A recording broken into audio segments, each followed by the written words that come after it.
வெளிநாட்டு பயணம் முதலில் நான் செல்லும்போது சவுதிக்கு தான் சென்றேன். ரொம்ப அற்புதமான ஒரு தருணம். ஊரில் மிகவும் கடுமையான ஒரு சூழ்நிலை. காரணம் என்னவெனில், நண்பர்கள், விளையாட்டு, ஆட்சித்தீன், குடும்பங்கள் எல்லாரை விட்டு பிரிந்து செல்லக்கூடிய ஒரு தருணம்.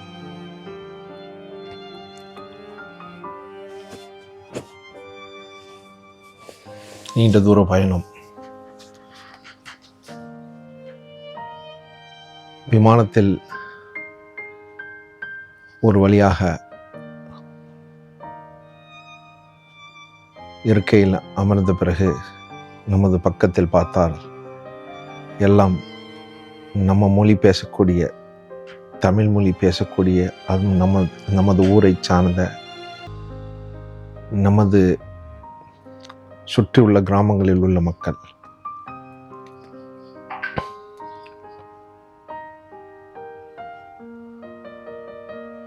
விமானத்தில் செல்லும்போது ஒவ்வொருடைய கதைகளையும் கேட்டால்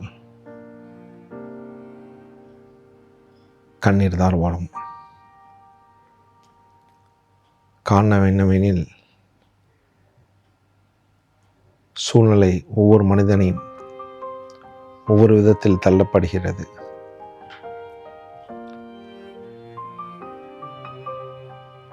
யாருமே வெளிநாடு செல்லும் பொழுது பெரிய கோடீஸ்வரனா போகணும் என்று எண்ணத்தோடு வருவதில்லை. ஏதோ நம்ம குடும்பத்தை காப்பாற்ற வேண்டும், நம்மளுடைய தாய் தகப்பன்களை நன்றாக கவனிக்க வேண்டும், நமது மனைவி குழந்தைகளை நல்ல ஒரு உயரத்தில் வைக்க வேண்டும் என்ற எண்ணத்தோடு தான் எல்லாரும் செல்கின்றோம்.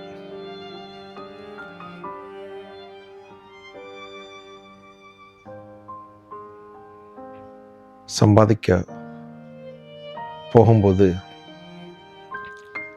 விசாவுக்கு கூட நம்மிடம் பணம் இல்லாமல்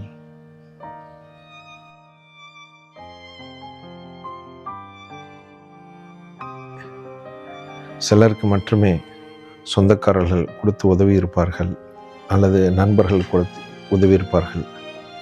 மற்ற எல்லாருடைய கதைகளும் கேட்டால் கண்ணீர் தான் வரும். காரணம், கந்து வட்டி, வட்டி வட்டி வட்டி, மீட்டர் வட்டி, கந்து வட்டி, பலவிதமான வட்டிகள். ஒவ்வொரு கிராமங்களிலும் சென்று பார்த்தால் தான் நம்மளுக்கு தெரியும் அதனுடைய கஷ்டங்கள் என்னவென்று. 1996 என்னுடைய முதல் பயணம் தொடங்கி விமானத்தில் சென்றோம்.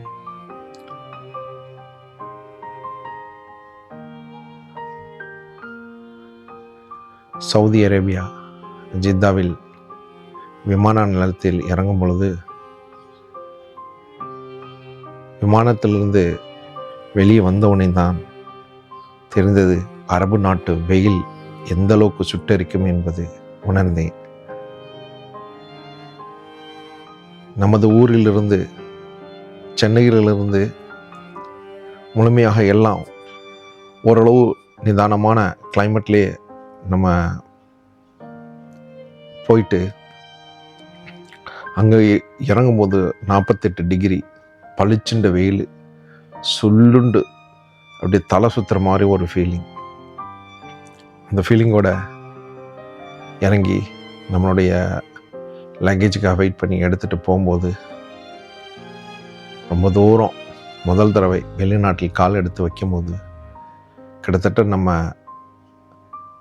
பஸ்ஸில் வந்ததில் பார்த்தீங்கன்னு சொன்னால் கிட்டத்தட்ட எல்லாருமே தமிழ் ஆளுங்க தான், நம்ம பக்கத்து கிராமங்களை சார்ந்தவங்க தான். எல்லாரும் சந்தோஷமாக ஒரு ஒவ்வொரு ஆளும் ஒவ்வொரு விதமான கேட்டகரியில் வந்திருப்பாங்க.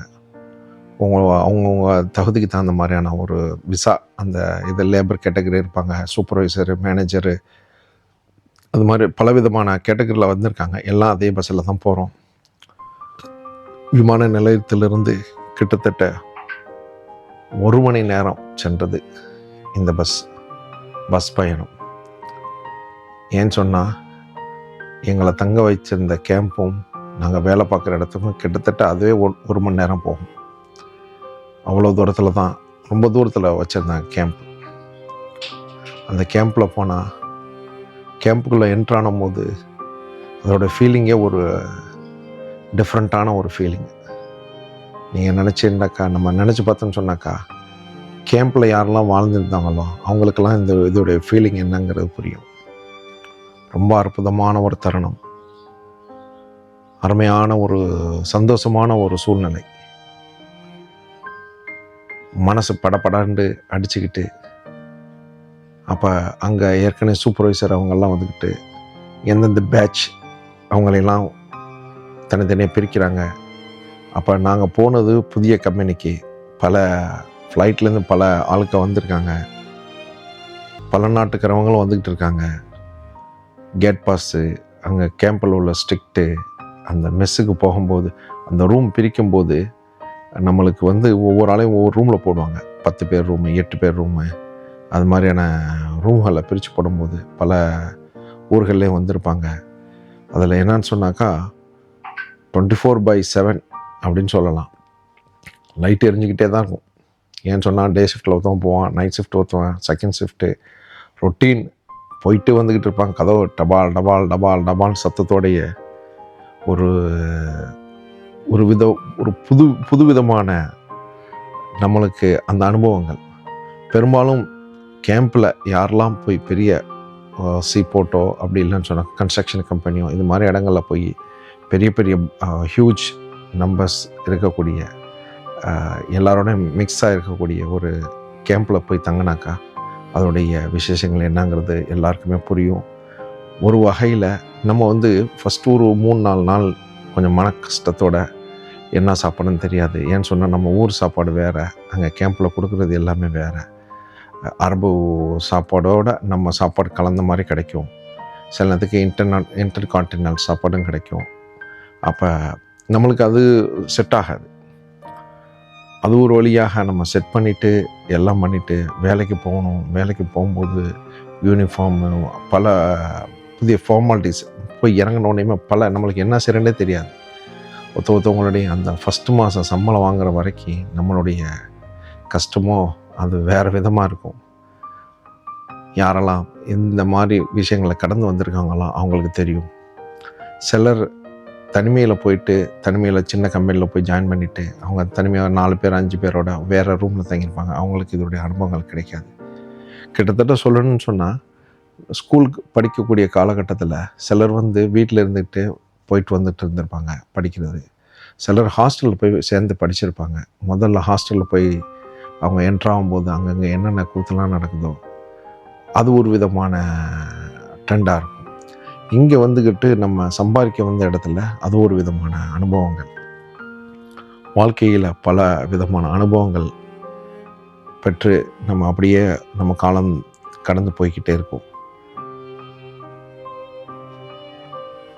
இந்த கேம்பில் வந்துக்கிட்டு ரொம்ப முக்கியமான விஷயங்கள் என்னன்னு சொன்னாக்கா, கிட்டத்தட்ட சாப்பாடு எல்லாம் அந்த டயத்துக்குள்ளே தான் போய் சாப்பிட முடியும். நம்ம இஷ்டத்துக்கு போய் சாப்பிட முடியாது. கரெக்டாக 8 to 9 7 to காலைல 4 மணிக்கு தான் ஸ்டார்ட் பண்ணிடுவாங்க. 8 மணிக்கு சாப்பாடு முடிஞ்சிடும். அப்போ நம்ம கொஞ்சம் நைட் ஷிஃப்ட் பார்த்துட்டு வரும்போது கொஞ்சம் ஹரிபரியாக வர்ற மாதிரி இருக்கும். டக்குன்னு சாப்பாடை வாங்கிட்டு போய் சாப்பிட்றணும். அதுபோல் லஞ்ச் 12 மணிக்கு ஆரம்பிப்பாங்க, 2 மணியோட முடிஞ்சிடும். அப்புறம் சில நேரத்துக்கு நம்ம தூங்கிடுவோம். நைட் ஷிஃப்ட் பார்த்தாக்கா செகண்ட் ஷிஃப்ட் பார்த்தா குளிச்சுக்கிட்டு இருப்போம். சரி வந்துடும்னு சொல்லி போவோம், அங்கே சாப்பாடு முடிஞ்சிடும். அது மாதிரியான சில விஷயங்கள்லாம் இருக்குது. அதை முடித்து நம்ம பஸ்ஸுக்கு ஓடணும், பஸ்ஸில் போய் ஏறணும். பஸ்ஸில் ஏறி உள்ளுக்குள்ளே கேட் பாஸு பல விதமான ஏரியாவுக்கு தகுந்த மாதிரி ஒவ்வொரு விஷயங்கள் இருக்குது. நான் போய் இறங்குனது ஜித்தா இஸ்லாமிக் போர்ட்டு. அங்கே தான் நம்ம வாழ்க்கை தொடங்குனுச்சு. அங்கே நம்ம ஒரு ஆளுக்க ஏற்கனவே பல ஆட்கள் இருந்தாங்க. வேறு கம்பெனியில் இருந்தவங்கெல்லாம் அந்த கம்பெனியில் ஜாயின் பண்ணியிருந்தாங்க. அவங்களுடைய ஒவ்வொரு ஆளையும் பழக்கம் பண்ணி ஒவ்வொரு ஆளையும் தெரிஞ்சுக்கிட்டு நம்ம காலத்தை கடத்தி ஒரு வழியான உள்ளுக்குள்ளே வேலைக்கு சென்றாச்சு. உள்ளுக்குள்ளே போனாக்கா அங்கே பல ரெஸ்ட்ரிக்ஷனு, பலவிதமான விஷயங்களை வந்து அனுபவங்கள் ஒவ்வொரு நாளும் ஒவ்வொரு விதமான அனுபவங்களை நாங்கள் கற்றுக்கொண்டோம்.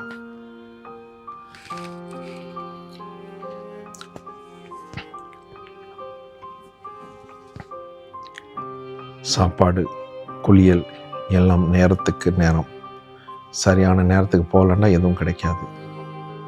அதையும் தாண்டி பல வருஷங்கள் நம்ம இங்கேருந்து போகும்போது, ஊர்லேருந்து கிளம்பும்போது 2 வருஷம் 3 வருஷம் இந்த பிரச்சனையை முடிச்சிடலாம், அந்த பிரச்சனையை முடிச்சிடலாம் அப்படின்னு போவோம்.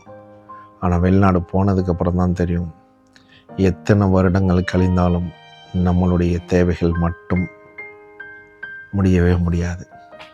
தேவைகள் வந்துக்கிட்டே இருக்கும். ஒவ்வொரு விதமான தேவைகள் வந்துக்கிட்டே இருக்கும். மாறி மாறி மாறி மாறி மாறி தேவைகளை பூர்த்தி செய்வது ரொம்ப கடினமாகவே இருந்துக்கிட்டு இருக்கும். அல்ஹம்துலில்லாஹ், இத்தனை வருடங்கள் கலைந்தன. ஊரை எப்போ நம்ம முடித்துக்கிட்டு போவோம்னு சொல்லிட்டு நம்ம பல தடவை நினச்சாலும், பொதுவாக கல்ஃப் கண்ட்ரீஸில் இருக்கிறவங்க அவங்களுக்கு வந்துக்கிட்டு அது ஒரு கேள்விக்குறியாக தான் இருக்கும். காரணம் என்னன்னு சொன்னாக்கா, ஊர் பக்கத்தில் போயிட்டு வந்துடலாம், ஒரு பயணம் இல்லாட்டி இன்னொரு பயணம், மாறி மாறி பயணங்கள் ஓய்வதில்லை, அது போலவே போய்கொண்டிருக்கும். இணைந்த இருங்கள், மீண்டும் இது தொடரும். இன்னும் முக்கியமான சில அனுபவங்கள் உங்களோட பகிர வேண்டியிருக்கு. உங்களுடைய வாழ்க்கையிலும் நீங்கள் அனுபவித்த விஷயங்களை, வெளிநாட்டு வாழ்க்கையில் அனுபவித்த விஷயங்களை என்னுடைய கமெண்ட் பாக்ஸில் போடுங்க. இது வரைக்கும் நம்ம சேனலை சப்ஸ்கிரைப் பண்ணலான்னாக்கா சப்ஸ்கிரைப் பண்ணிக்கிடுங்க, ஷேர் பண்ணுங்கள், கமெண்ட் பண்ணுங்கள், லைக் பண்ணுங்கள், பெல் பட்டனை அழுத்திக்கிடுங்க. அப்போ தான் உங்களுக்கு நம்ம போடுற ஒவ்வொரு விஷயமும் உங்களுக்கு கிடைக்கும். Thank you very much.